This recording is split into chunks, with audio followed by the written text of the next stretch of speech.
I'll call to order the July 18th, 2017 Lake Mills City Council meeting, and would like to have everyone stand for the Pledge of Allegiance.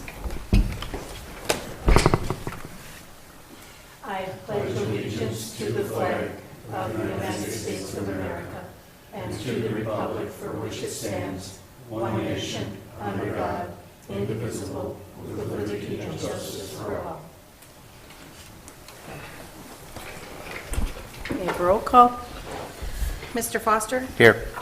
Mr. Fritsch? Here. Mr. Fields? Here. Mrs. Fritsch? Here. Mr. Knippel? Here. And Ms. Schmidt previously informed staff that she'd be unavailable for this evening's meeting. Okay. Corrections and/or approval of the City Council minutes from June 20th of 2017. I make a motion to approve the minutes as written for June 20th, I'll second. 2017. I have a motion and a second. Call the roll. Mr. Fritsch? Aye. Mr. Fields? Aye. Mrs. Fritsch? Aye. Mr. Foster? Aye. Motion passed 4-0. Okay. Taking us to correspondence. Is anyone would like to start that had some correspondence? Yeah, it's been a lot of stuff about weeds and mowing. Okay. I don't want to talk about anything specific right now. It's just ownership of different properties and finding out who can mow what and where and things like that. So And whether it's supposed to be mowed or whether not. it's supposed to be mowed or not. Yep. Yeah, I had some questions on that too and found out that the land I wanted mowed wasn't in the city. So I can't do anything about that. Yep. So, anybody else have correspondence? I had some questions of just passing things, but nothing that is significant to bringing up. And Yeah, the only other thing I had is, it's in relation to an item on the agenda tonight, Okay. so. all right, sounds good. All right. Item 5, questions and public comment. The public is encouraged to address the council at this time regarding items on the agenda. Public comment may also be made at this time on items that are not on the agenda if you have registered with the city clerk before the meeting has been called to order. The state's open meeting law discourages action by the council on items that are not on the agenda. Please keep your comments limited to 3 minutes and state your name and address when starting your comments and fill out the sign-in sheet provided on the podium. And who's ever first at the podium gets to speak first. So.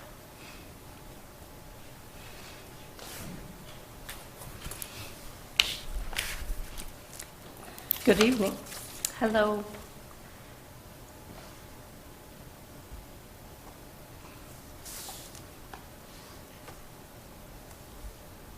My name is Lisa Collada. I reside at 720 Brewster Drive.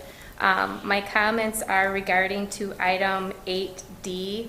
I attended a Plan Commission meeting in June on this item, and I had some follow-up questions which I had addressed to Mr. Foster in an email, which I did not receive a correspondence to. So I guess I would like to pose those questions to the council if I may.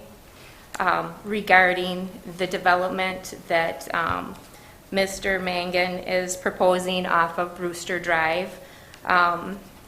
First of all, my one question was the comprehensive plan amended to reflect the current zoning changes? And after doing some homework, which I believe I sent you some documentation as well on this, I kind of got a little bit of questions answered. I believe that it was started in 2001, and at that time I don't believe it was passed by the council because it wasn't accepted by the state municipal boundary review committee.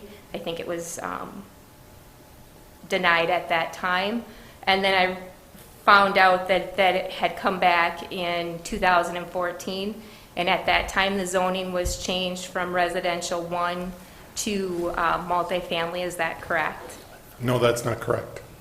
So it's not zoned as multifamily right now? It is in part. Your statements are not correct.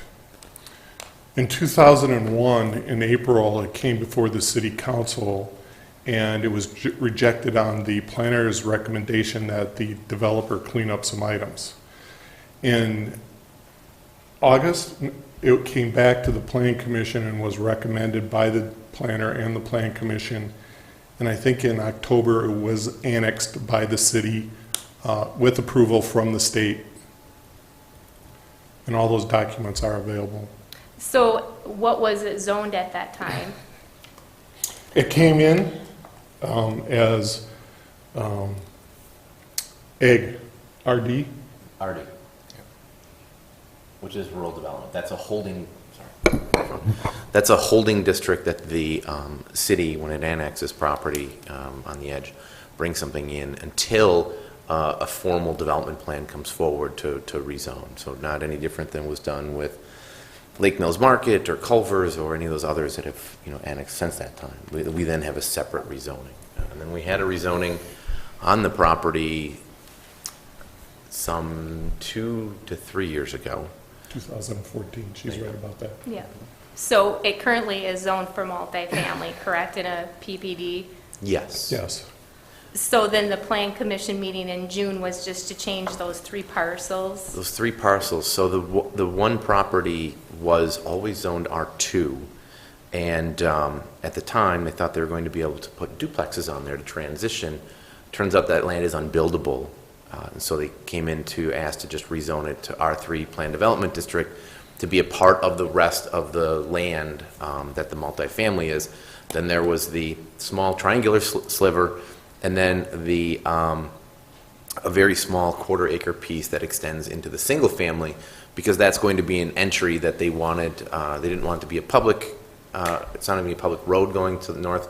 They wanted to be able to put a sign there and landscape it and such. So they didn't want it to be public right-of-way because it would have been wider, and they wouldn't be able to do the landscaping and things they wanted to do coming out of the single-family homes.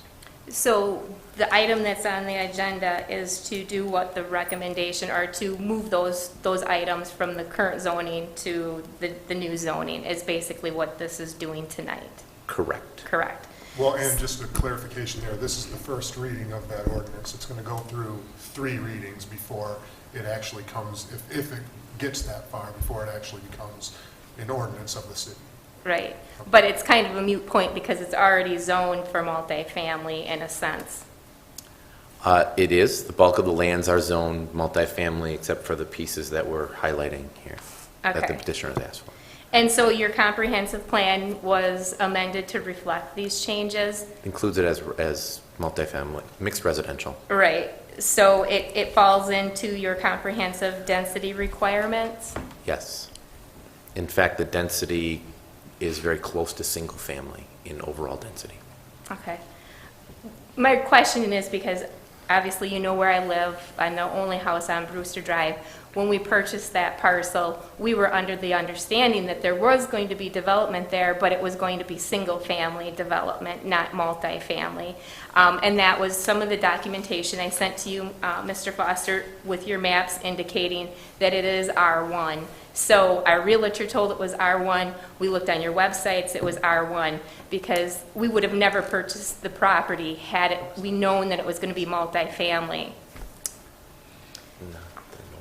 And I know you probably have a disclaimer on your website saying that, but I'm just bringing it to your attention that it's very upsetting to me that I built this new home in Lake Mills, a community that is a very nice community, and now I'm going to have multifamily development in my backyard. I moved to Lake Mills with the understanding that it's a very nice community, and it is. And I just don't understand your planning of why you feel that you need multifamily. We were just in the market a year ago and could not find a single family home in the area. Number one, the housing is so hot right now that a house doesn't even stay on the market for 2 weeks, 3 weeks at best.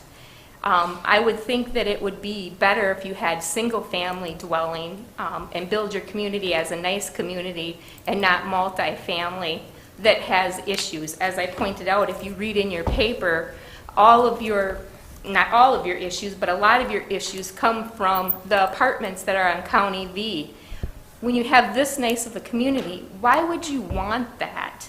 After the planning commission, I talked to the developer, and he said, well, this is going to be upscale. You don't understand. This is going to be very nice apartment. And I said, well, what is your rent going to be? $900 a month. That is not nice apartments for Lake Mills. If any of you have ever looked at the market in Lake Mills, I would ask where you could find something for $900 a month that is nice and upscale. I don't believe that that's the case. I understand the reasoning, and developers are there to make money, and I understand government, and I understand equalized value for a city. Don't get me wrong, I'm in government myself, and I understand that Interstate 94 is not a desirable area for single-family dwelling, and that it makes sense to have multifamily buildings there, but I just don't know if that's what Lake Mills really wants. You have a very nice community, and I don't think that this is indicative of what you want in your community. My other question is, when we were at the Planning Commission, and I understand that these plans are probably just first drafts, that they're probably not the final plans, but when we were at the Planning Commission, we were told that there was going to be an inlet and an outlet. Well, when I look at your documentation that you have on your agenda tonight, and the proposal of the subdivision units, you have the inlet coming off of Brewster Drive with it ending in a cul-de-sac. There is no outlet. And we were told that you, when you're doing your planning, that you have to have an inlet and outlet for fire and protection. And if I'm reading this and I know how development goes, that this is in phases, so you have phase 1, 2, and 3, that outlet isn't going to come, or it may never come. Because we all know how development goes. One developer will start a phase of it, and maybe the economy doesn't hold out and it tanks out, and that's ended. And then what you have a development that's half started, and you're going to have 144 units going down one street. I'm going to interrupt you because we do have an outlet plan. Well, if we had 144 units developed, we would have a full development. But yeah, you can see that they are required as part of the development to have a full inlet and outlet for emergency vehicles. And both developments would have access ultimately to two different access routes. So, yeah, it could end up being a long-term development, but from an access route for emergency vehicles, it will have immediate access from both routes. But it won't be access for people that live in these apartments. They will be coming off of Brewster Drive. That's a potential for a while, yes. Yeah. Okay, I'm sorry, but your time is up. If you want to stay for the meeting, and if the council votes to suspend the rules, we could at that time allow you to speak further. I don't know if that you have time to stay. I will stay. Okay, and then we could, if you have further questions, we could probably look at giving you some time at that point. Okay, thank you. Thank you. I did put up here the meeting where the ordinance was passed, and it was September 18th, 2001. Okay. Thank you for finding that. Okay. Anyone else like to speak tonight? Yep, please go ahead.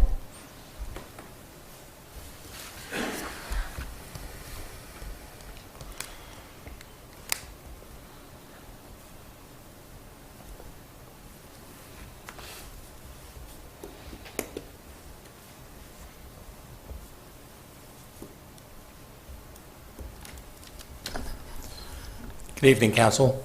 My name is Chris Frost. I recently moved to the area at the end of last week on Friday from Texas, and I'm the new managing editor of the Lake Mills Leader.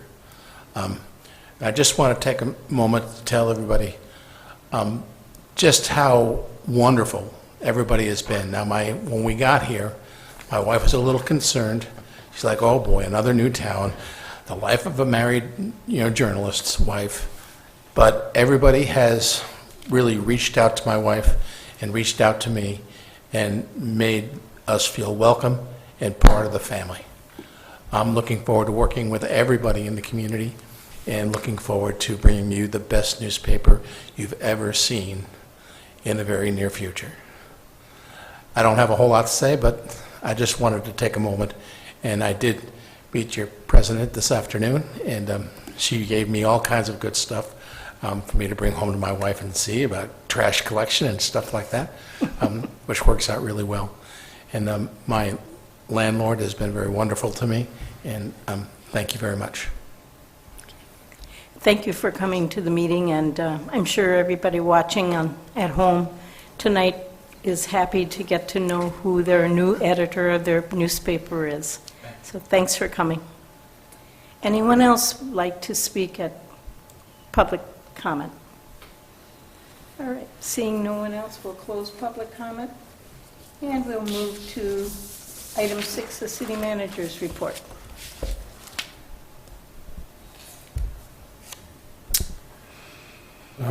I provided you the financial information on the capital and the general fund and the general register, and then the police report. Are there any questions on any of those? All right. Other than that, I haven't got anything else to add. Okay, thank you. And moving to item 7, the acceptance of minutes of the library board of May 15th, 2017. The Police and Fire Commission minutes from May 18th, 2017, and Planning Commission minutes for May 23rd, 2017, and those will be put on file.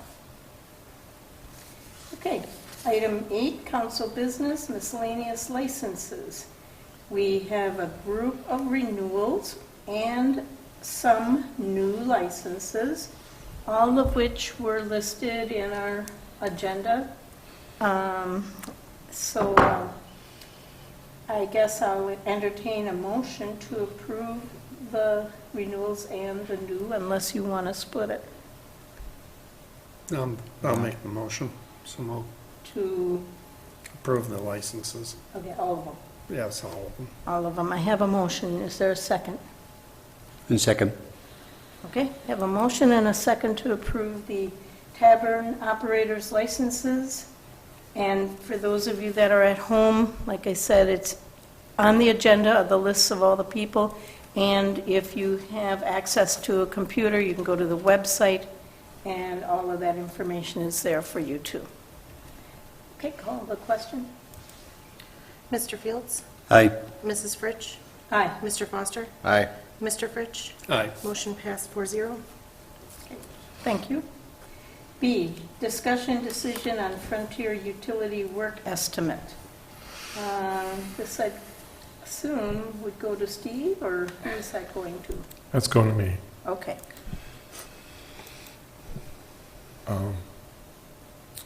We received an estimate from Frontier to move their telephone lines from aerial to underground, based on the assumption that they thought that we had given them notice that we were going underground, and asked them if they wanted to go underground with us.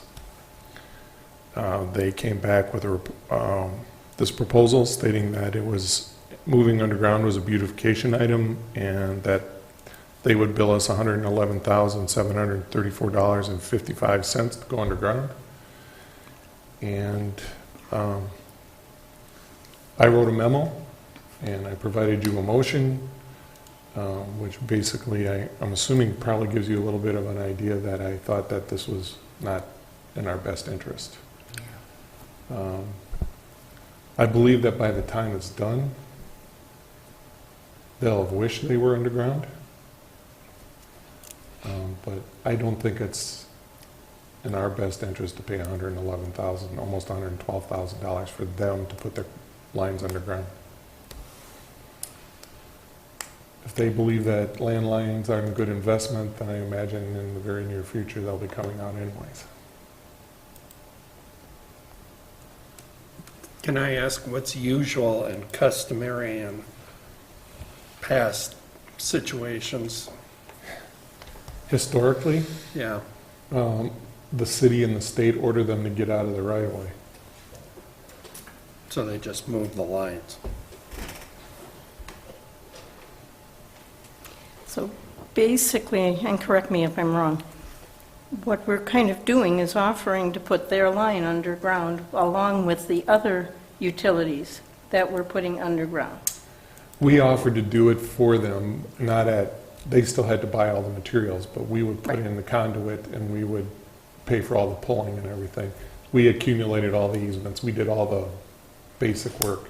They just had to pay for the material, and they basically rejected that and sent us another bill that they want us to pay. And that would be for the supplies to put it underground, is what we're thinking. Yes, it would, I wouldn't say all of it, but the vast majority of it. Because what they're looking at is they're just going to take what they have and move it back to the new easement. And So that would mean they would have to... if they went underground, they would be required to put in all new material.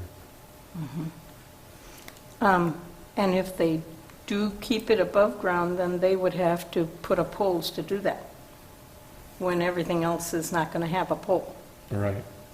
And they would be dependent on us to find the down lines and let them know that their telephone system is down. They'd have to send people out, get them out here, do the search of the city to find the problem.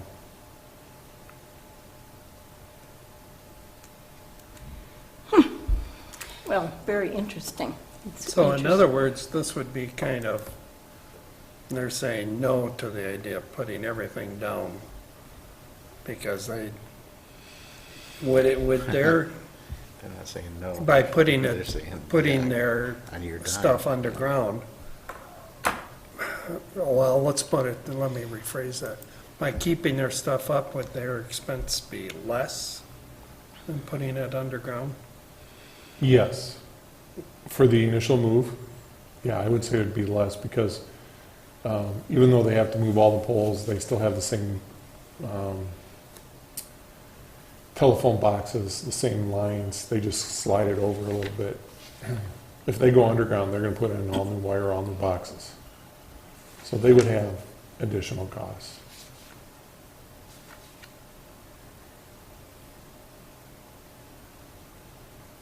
But they're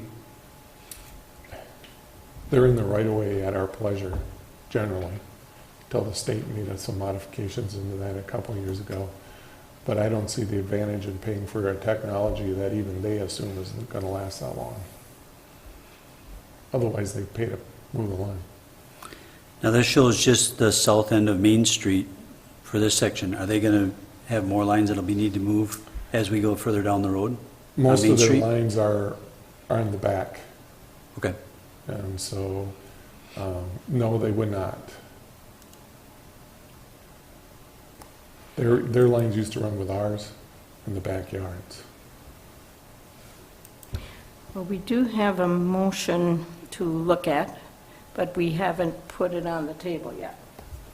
And I wondered if anybody wants to make that motion so we could discuss the motion. Motion 17721.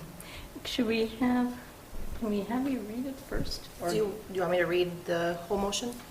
Yeah, let's read I'll it. make a motion to approve motion 17-7-2-1. Is there a second? I'll second it.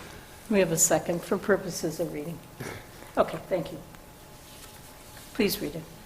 City Council Motion 17-7-2-1, directing the city manager to ignore the proposal provided by Frontier Communications for telephone aerial landline underground relocation.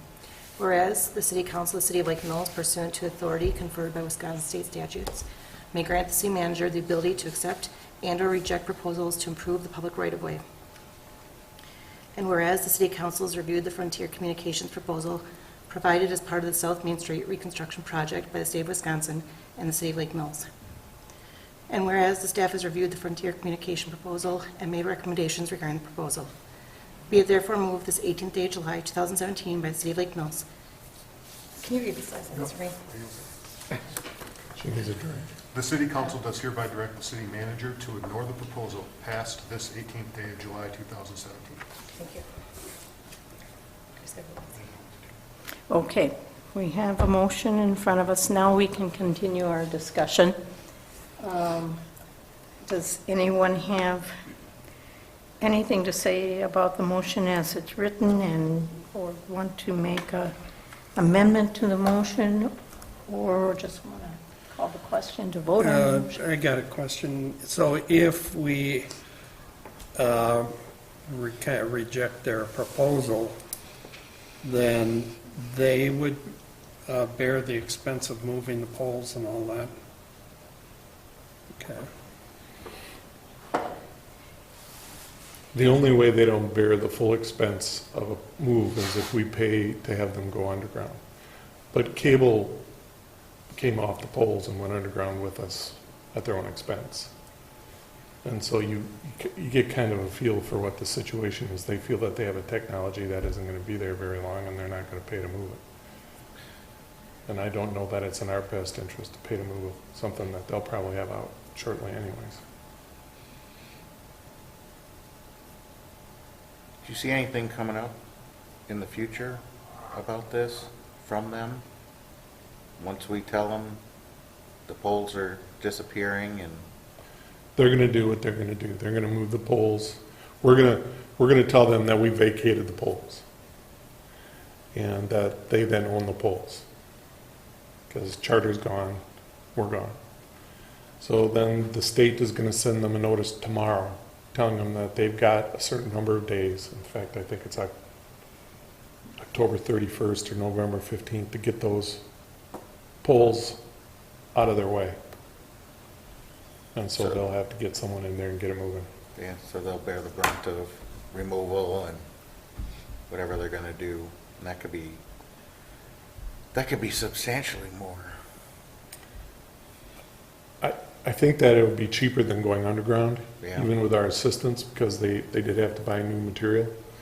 But it's not going to be as cheap as they had made it appear in the proposal. Okay. The actual cost of them moving the lines and the actual cost of going underground were probably closer than you would think, than they've given you the impression here. And so, while they would like us to pay for a substantial portion of their relocation, I think that in the long run, it's in our best interest not to.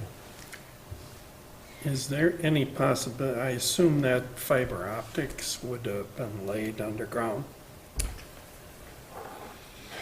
They do have some fiber on this route. I don't know if it's in this location. Mainly what we saw was telephone wires and telephone boxes. Oh. Charter does have fiber optics, and that's what they're burying underground with us. So obviously that's a technology that's probably more interested in staying in the long run. So I guess, if they decide to fully upgrade, then it's probably in their interest to go underground with us. Could fiber, if they were to lay fiber optics, could it be used for other things than probably just voice transmission? Sure.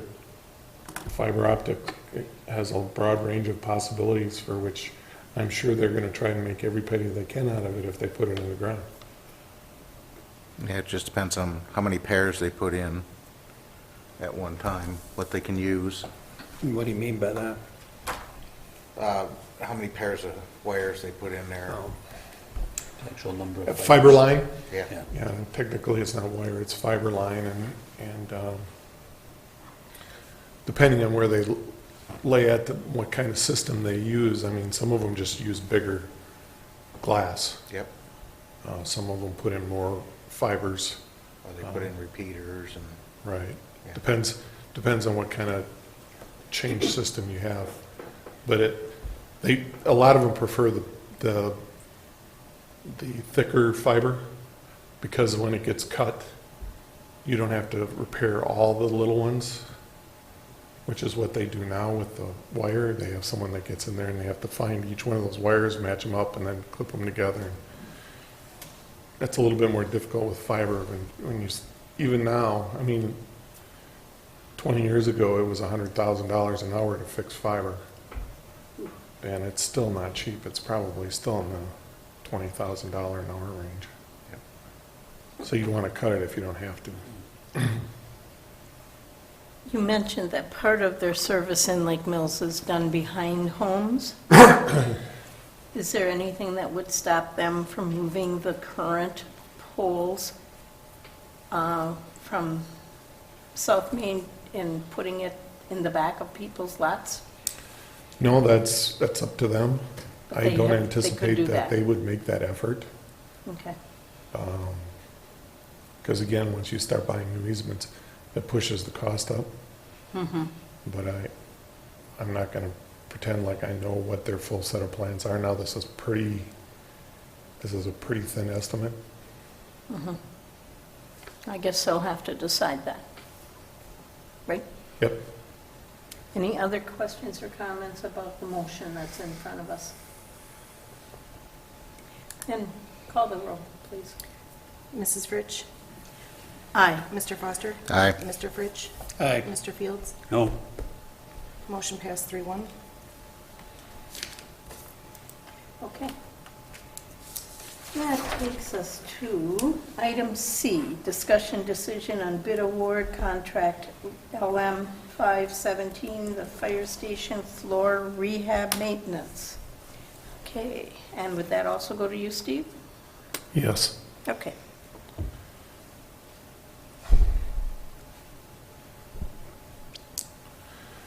The maintenance on the fire department floors come up again. You have a lot of heavy equipment with hot wheels sitting on those floors, and every so often the maintenance comes up on those concrete floors. It's time again to redo the floors. We have we sent out bids and took bids last Thursday. Floor USA was the low bidder. It does pretty much every concrete floor in the fire department, so you go through all the rooms. The low bidder bid $38,516. It was a little bit confusing reading their bids because it added up to $515.05, but they rounded everything to the next dollar up, so it ended up being, their actual written bid ended up being $38,516. Other than that, that's about all I have. We do have a motion 17722. Is there anyone who would like to make that motion? Motion to approve? Is there a second? Second. Would you read the title and maybe just the section 1, 2, 3, and 4? And is that Yeah. okay? Thank you, Dan. Okay. City Just- Council motion 177-2-2, authorizing the city manager to sign an agreement with Floor Care USA to rehab fire station floors. I'm going to read the whole motion. Okay, that's right. Whereas the City Council of the City of Lake Mills is responsible for the physical development of the city, including public facilities, and whereas the City Council of the City of Lake Mills has established certain standards for maintaining the city's grounds and facilities, and whereas the city manager has advertised for bids related to the floor rehabilitation services at the fire station and has forwarded the low bid to the city council for its review and the approval of said bid.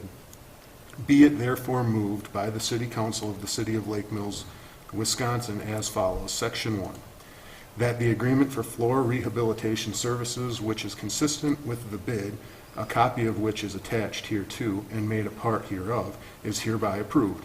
Section 2, that the city council awards the contract to the low bidder, Floor Care USA, in the amount of $38,516. Section 3, that the city manager is authorized to execute said agreement and to take such actions as necessary to implement and administer said agreement. Section 4, that the city clerk is directed to send a copy of this motion to Floor Care USA, 2246 West Blue Mountain Road, Suite A1, Waukesha, Wisconsin, 53186. The city council does hereby approve this agreement passed this 18th day of July, 2017. Okay. So, discussion? Yeah, what's the predicted lifespan of this? Well, normally you'd think somewhere, on a normal floor, probably 20 to 25 years, but under fire trucks, probably 15, 20 years, maybe 12. So do we think, well, with that, we've solved the problems that led up to the first sealer being put on?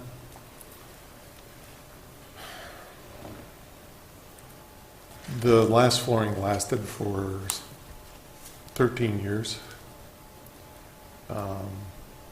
So there were still some problems with the concrete at the time we did it.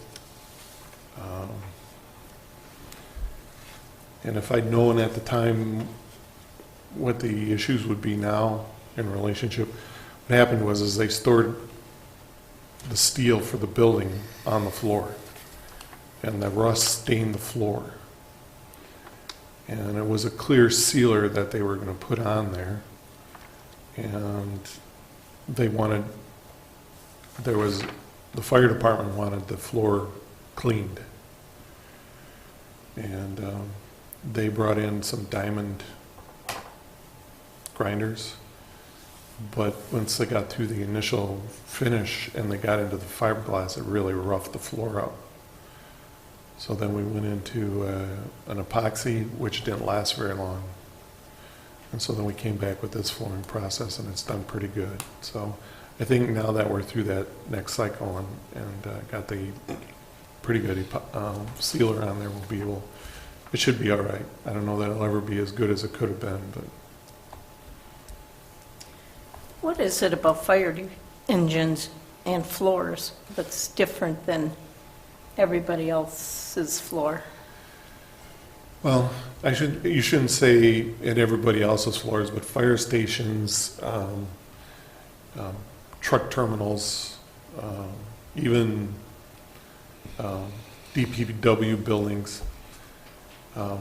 You get a lot of those trucks running hard, and the tires get really hot, and then you pull them in, and they cool down on that, and then the sealer sticks to them.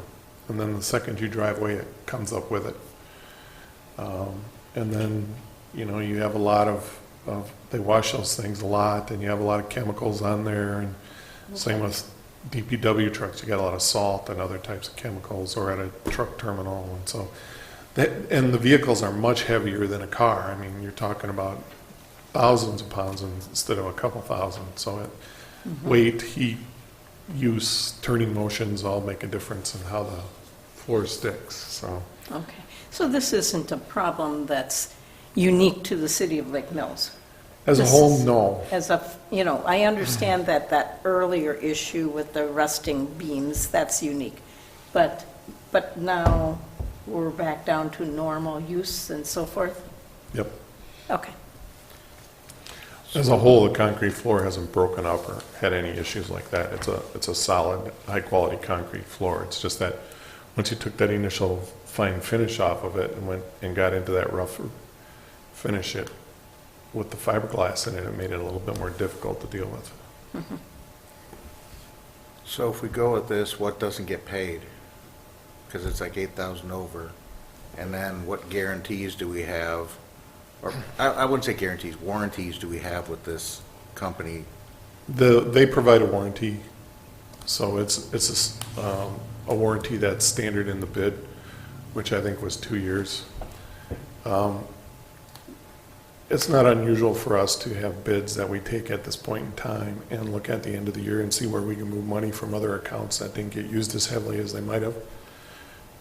Or we can, so normally what we do first is look in the fire department and see which ones they haven't used.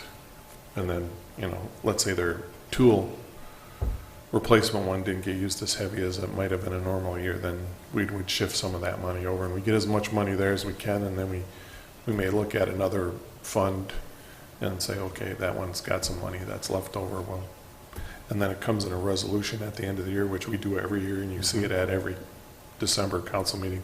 we do a resolution where we fix all the funds, all the line items and fund balances, so that they match up and that the auditor feels comfortable with them. So you get a full memo from Betsy and a review of where the money's coming from and why it needed to be moved.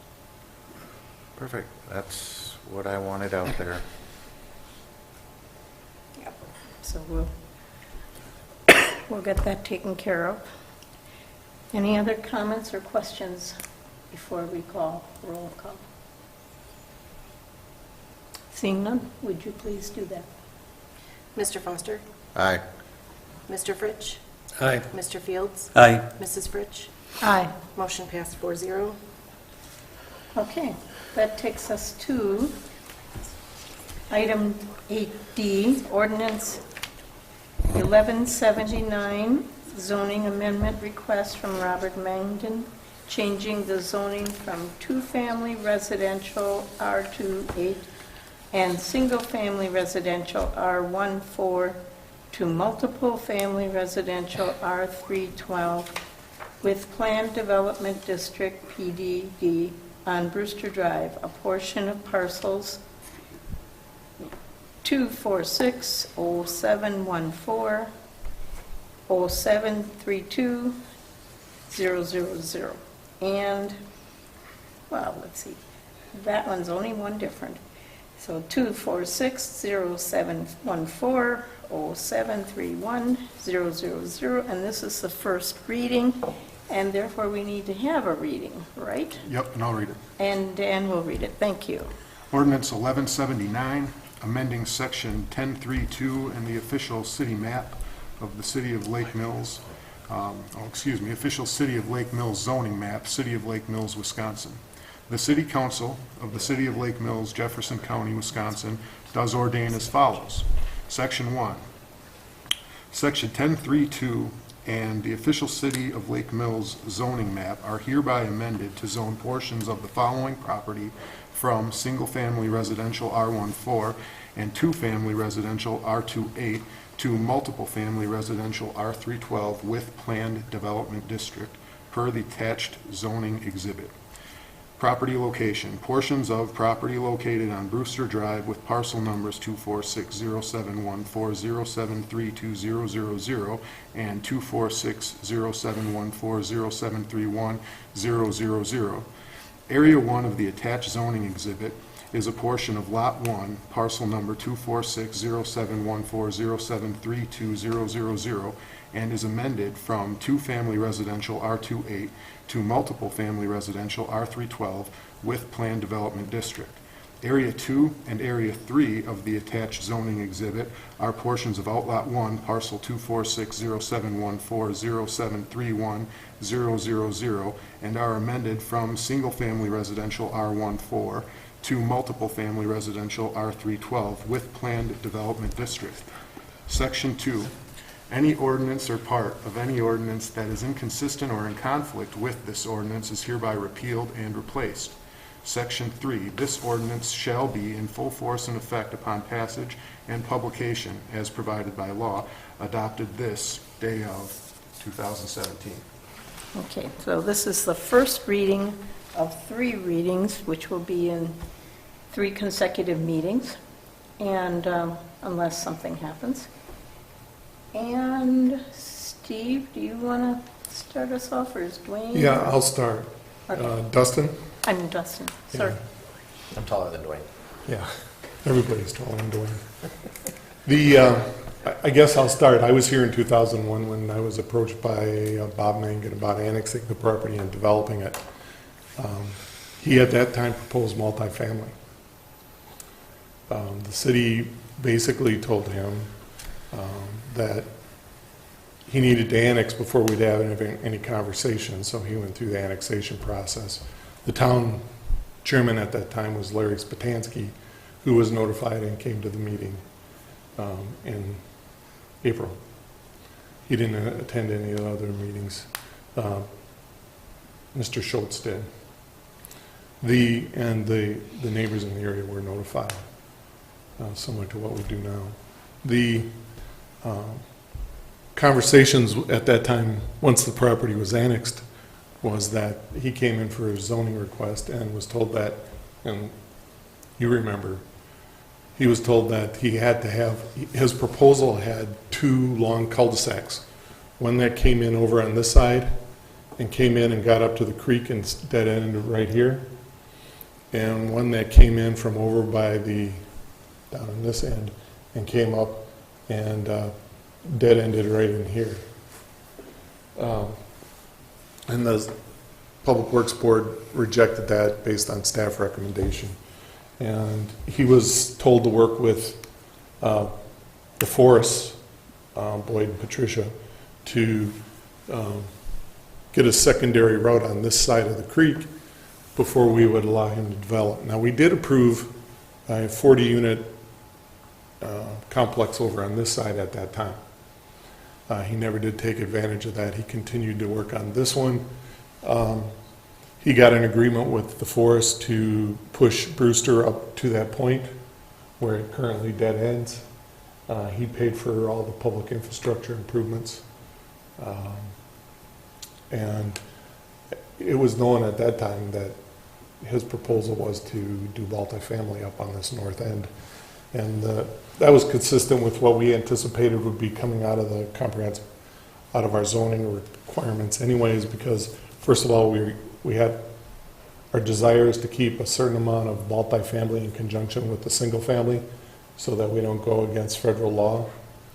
And the second one is that the best use up against the interstate and the conservation club at that time was multifamily. Single family wasn't recommended for going up against the interstate or against the conservation club. In fact, you still hear a lot of shooting out there at what's now the county highway, or the county sheriff's range. So that was the discussion at that time. He had been working with us off and on, and Holland Associates and Steve can verify that we've been in conversations for about 15 years on how to get this developed. And we brought it back to we did a zoning amendment on it in 2014. We have a CSM in our hands that's pretty close to finalized. We've seen the site plan on multiple occasions and made multiple recommendations. In fact, I think you've got an 8-page memo currently from us that provides for what kind of improvements have to still be made out there in order to meet the city requirements. But the zoning is consistent with what we expected to see in the area. And so when they came with a proposal on the CSM and how to subdivide this, Dustin made the recommendation on the zoning that would work best with what they were trying to do. And as he noted before, there were some prior plans on a couple duplexes and those types of things. There's still, you see here, 48 or Somewhere in there, single-family lots. single-family lots. And So those aren't platted. What this exhibit is showing you is that area that also connects down to V is zoned for single-family, but it is really right now just one large parcel. The land area, they see it has all the multifamily development on that was also rezoned to multifamily in 2014. So that exists.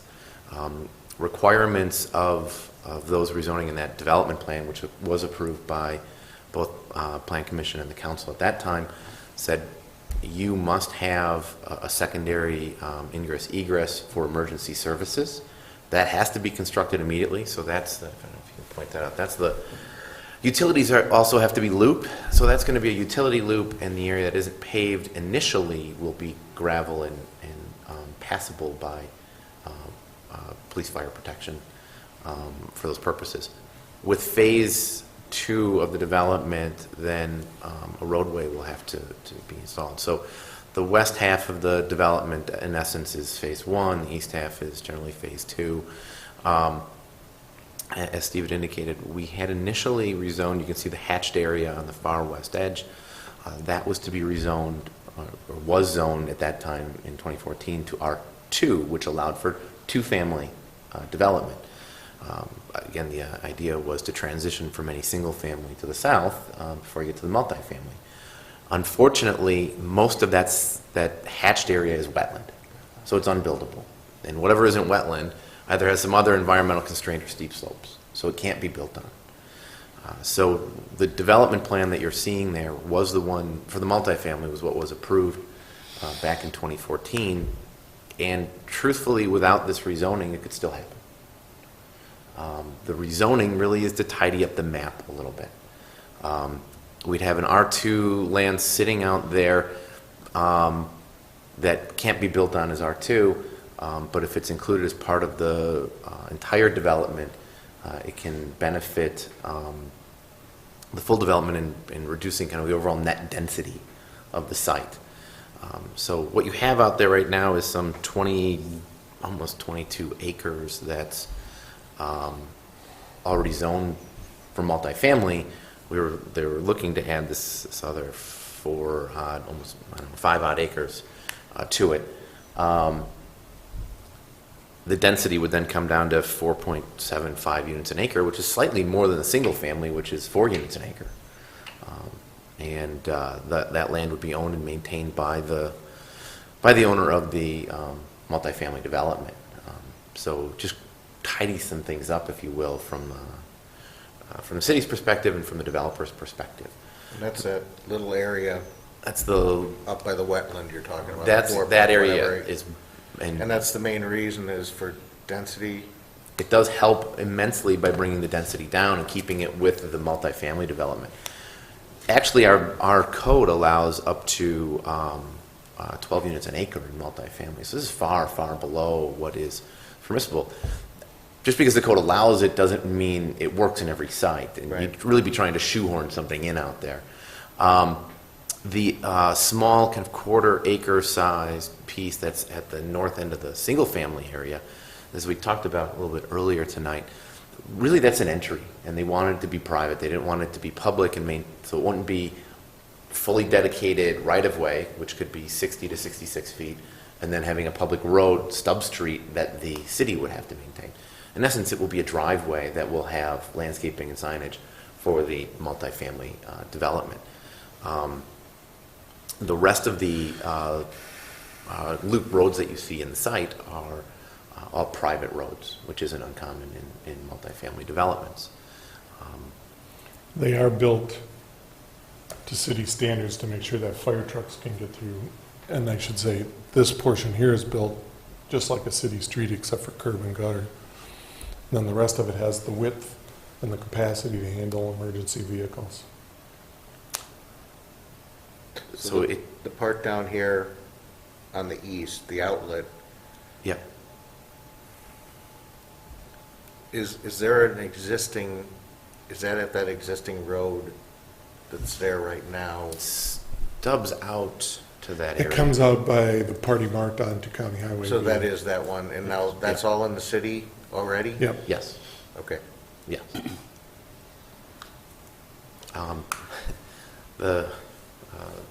The resident that got up and said there aren't many lots available, single-family lots available in the community. Staff has encouraged this developer to plat this development because it will have utilities. It just won't have a road. So it'll have sewer and water running through there. Really the desire and the hope from this city staff perspective is someone's going to come in and acquire that to develop it immediately as single-family lots. And that it will be, ultimately have a road connection out to be at both Brewster and whatever this road potentially may be named. Because usually the most prohibiting factor for a developer is the cost of the utilities. Well, they won't have that. Now, the land price will be a little more because you have utilities there, but all it needs is a roadway and a new subdivision plat, and you could start platting homes immediately, single-family homes. So, The other item on that is that, we don't go out and recruit people to come and build. But this developer came. If a single-family developer comes, we'll go through the same process for them.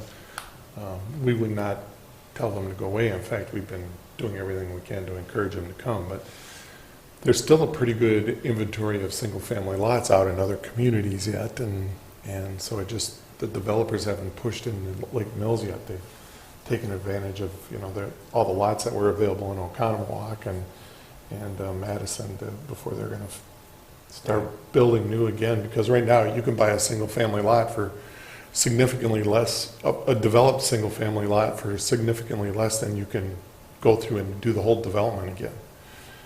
And a lot of the developers who were in business at that time are now retired or not in the business anymore. Mr. Mangan's portfolio is multifamily projects, so he doesn't do single family. So that was the rationale. They didn't want to develop it. I do appreciate your information about that 4-acre plot up there, about how it feeds into the density. That would have been helpful. That would have been helpful at the Plan Commission, because the recommendation was not to do anything with it. Didn't see a need to do anything with it, but now it makes a lot more sense. I apologize. I unfortunately could not make that meeting. Surgery never.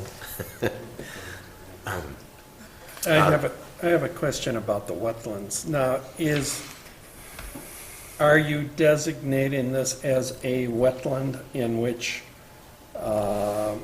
then somebody later on could not come in and destroy the wetland and develop it, or is this, what's the status? A wetland scientist did review the property as we require, the DNR requires, before development can happen, to ensure what is and is not buildable out there. When that licensed professional puts their report together, they provide it to the DNR, and the DNR reviews and either accepts, denies, or modifies the report, and they accepted the report. So it is a mapped wetland in the eyes of the DNR. So in other words, would have to get DNR approval in order to DNR develop. and Army Corps of Engineers approval if you wanted to modify those wetlands. Meaning Every if 5 years, the wetland report is out of date, right? if you want to build on it, but now that they know that there's a wetland there, if somebody wanted to do something, they would have to come back in, if it was outside of that 5 years, have a new delineation done, new delineation report, and if they were proposing to fill it, they would have to meet the DNR and Corps of Engineers rigorous standards, as the city can attest when trying to do this for industrial projects, to do any sort of modification or fill to the wetlands. So it is rare that wetlands get filled in these types of situations, because it's just too costly. If you're going to fill the wetlands, you would have to you'd have to mitigate somehow. So you would either have to buy credit, acres of credit, wetland credit somewhere. Going right now is $61,000 an acre. Or you would have to develop a wetland elsewhere, a wetland complex, which for small scale doesn't make sense. It's usually very large scale wetland complexes that get built. So you can buy credits. Yeah, the credits is $61,000 an acre, so it's not cheap. So even if you bought it, if you wanted to do it, and you paid $61,000 an acre times the 3-odd acres that's sitting there, so you're $180,000 in, plus you've got to develop the lot, so you got to plat it. No one would pay that much for land. For my clarity, Lot 3, does Mr. Mangan currently own that? Which one is Lot 3? Yes, he does. That's the single-family lot. Oh, yeah, he owns all that. He owns all of that acreage. So in other words, if He he owns wants, he acres could, across the creek, too. He owns another 9 acres Yes, across he the owns a creek. fair amount of acreage. so he could sell that, and then there would be somebody else who would have to develop. Yeah, that's the. So this is Lot 3. Notice the lines are dashed on there because they don't exist. It really is just one large 15-acre parcel that will have a series of easements on them for emergency service access and the utilities. And the access road is dedicated? The access road is not dedicated, it is an easement. So it's available. But working with the developer, if the site's going to develop, this is the most likely development kind of pattern for it. There's some minor modifications we look at on some of the lots, but the road pattern, this is the most logical road pattern to serve that 15-acre site.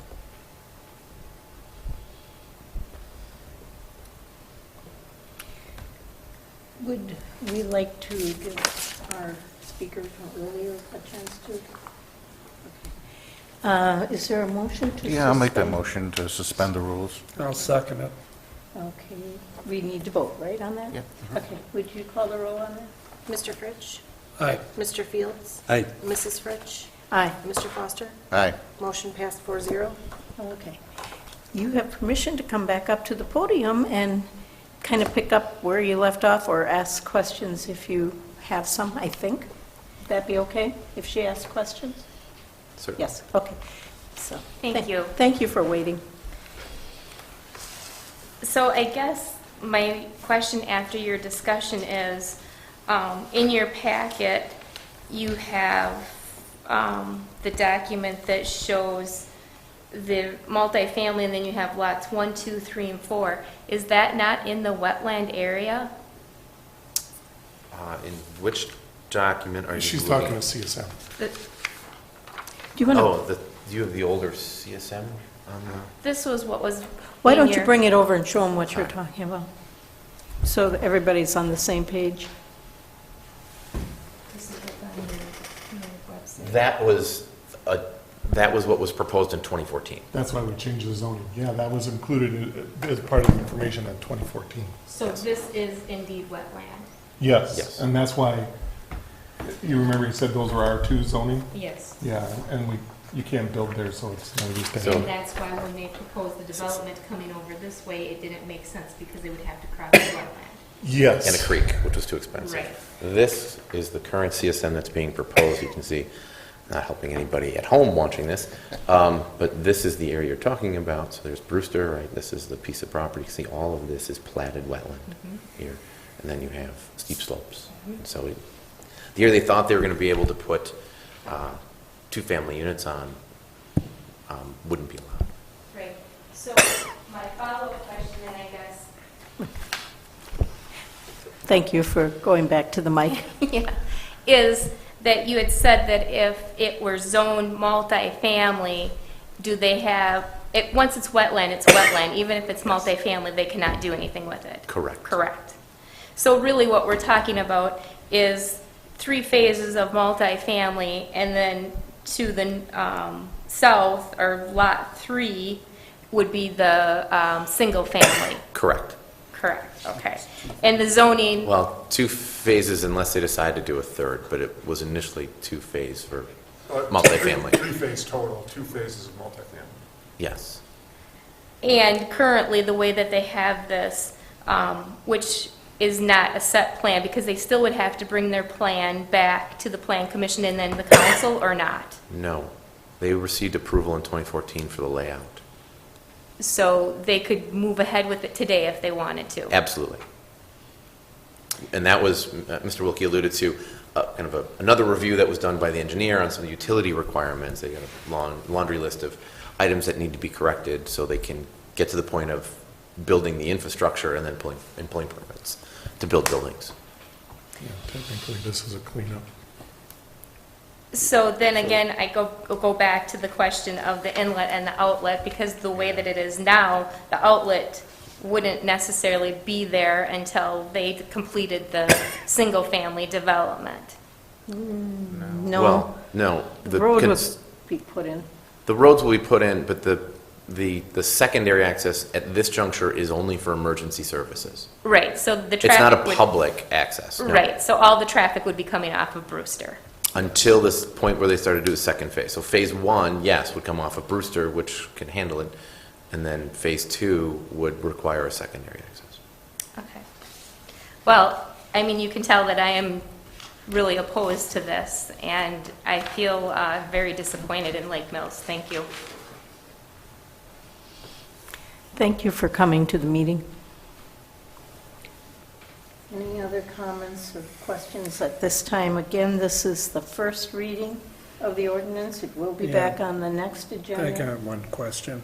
Go ahead. Between the proposed Lot 3 and the single-family lots on Brewster Drive, does Mr. Mangan own that, or is that owned by somebody else, or what's the status of that? Those are homes. This right here, No. To the south. Along Highway V. Those are existing. those are all private. Right. Single-family those are already- homes in the town. Yeah, along Brewster Drive there's what is it, three Three single lots. family lots? Those are privately owned. Yeah, and now, does their property extend to Mr. Mangan's line or property line? Whatever. There's a property owned by the forests that does extend to the line. That's on the west side of Brewster? Yes. What about the east side? East side of Brewster. East side of Brewster? He owns one on each side, yes. Oh, he does. I think he actually owned all three of the lots He on did. the east side. And Till then- recently, the till Kiwanis recently. bought one. Correct. Oh, okay. And then he owns across Brewster as well, right now, And yes. Yeah, on the west side of on the Brewster. west side. And early on in the development process, we had asked Mr. Mangan to reach out to, there's some town land that had been for sale at one point, some 5 or 6 acres, to see if they would work together on developing the single-family development a little bit more, but that didn't come to fruition, unfortunately. I'd like to direct the council on your computers, the very last one on the attachments, zoning map Mangan 2014. If you hit that, it will show you the area that you were just talking about at the bottom on Brewster Drive and so forth. Am I right over, is that what am I looking at the right thing? Yes. Okay. Could be I'm wrong. So, Okay, come on, download. it won't come in. This, and it takes forest Oh, right. here, and then all of the houses here. That was the exhibit we used to do the notifications.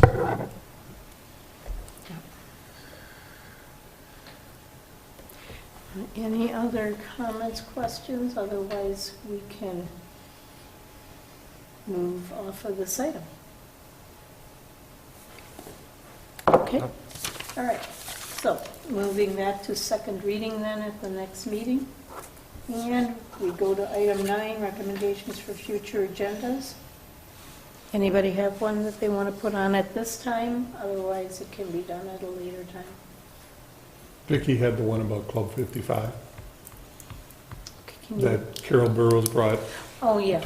to provide some funding for the Club 55.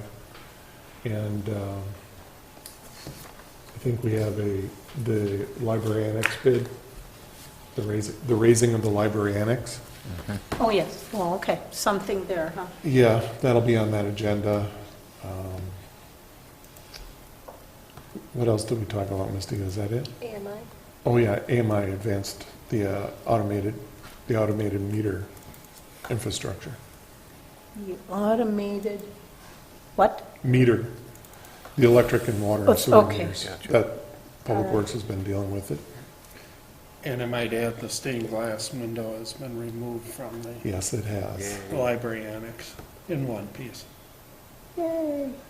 A miracle of miracles, huh? As soft as it was, it bends like a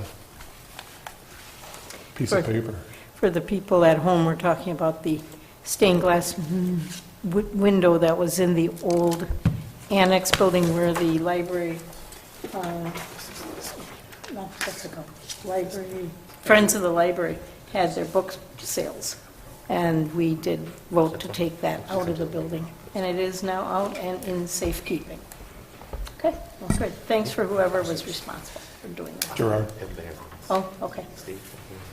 All right, then I move, meeting is adjourned.